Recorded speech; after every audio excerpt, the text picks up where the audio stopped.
हमारी आज की चर्चा का विषय है राधा और कृष्ण का प्रेम, जिसे अक्सर बंधनहीन और आत्मिक कहा जाता है। डॉ.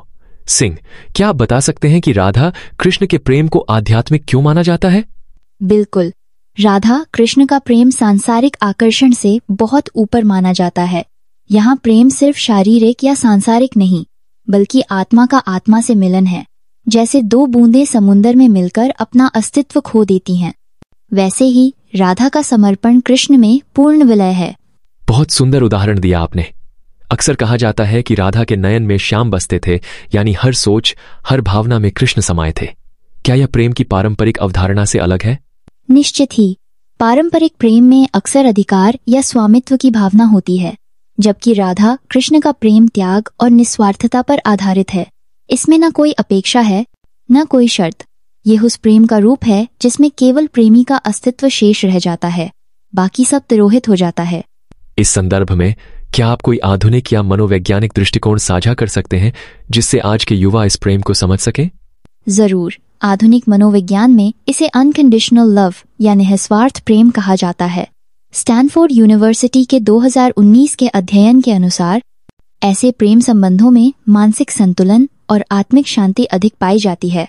राधा कृष्ण का प्रेम इसी उच्चतम प्रेम की मिसाल है। आइए अब चर्चा को आगे बढ़ाते हैं और राधा कृष्ण की प्रेम गाथा के साहित्यिक और सांस्कृतिक प्रभाव पर बात करते हैं। क्या आपको लगता है कि यह कथा सिर्फ धार्मिक या मिथकीय है, या इसका समाज और साहित्य पर भी गहरा असर है? इस कथा का प्रभाव अत्यंत व्यापक है। भारत की भक्ति काव्यधारा जैसे सूरदास, मीराबाई, रसखानी प्रेम प्रसंगों पर केंद्रित है। प्रेम के इस दिव्य रूप ने सदियों तक कवियों, चित्रकारों व नृत्यकारों को प्रेरित किया है। सचमुच, राधा कृष्ण के प्रेम ने नृत्य, संगीत, पेंटिंग जैसी कलाओं को भी समृद्ध किया है। क्या आप कोई उदाहरण दे सकते हैं जहां इस प्रेम को नए दृष्टिकोण से प्रस्तुत किया गया हो? बिल्कुल।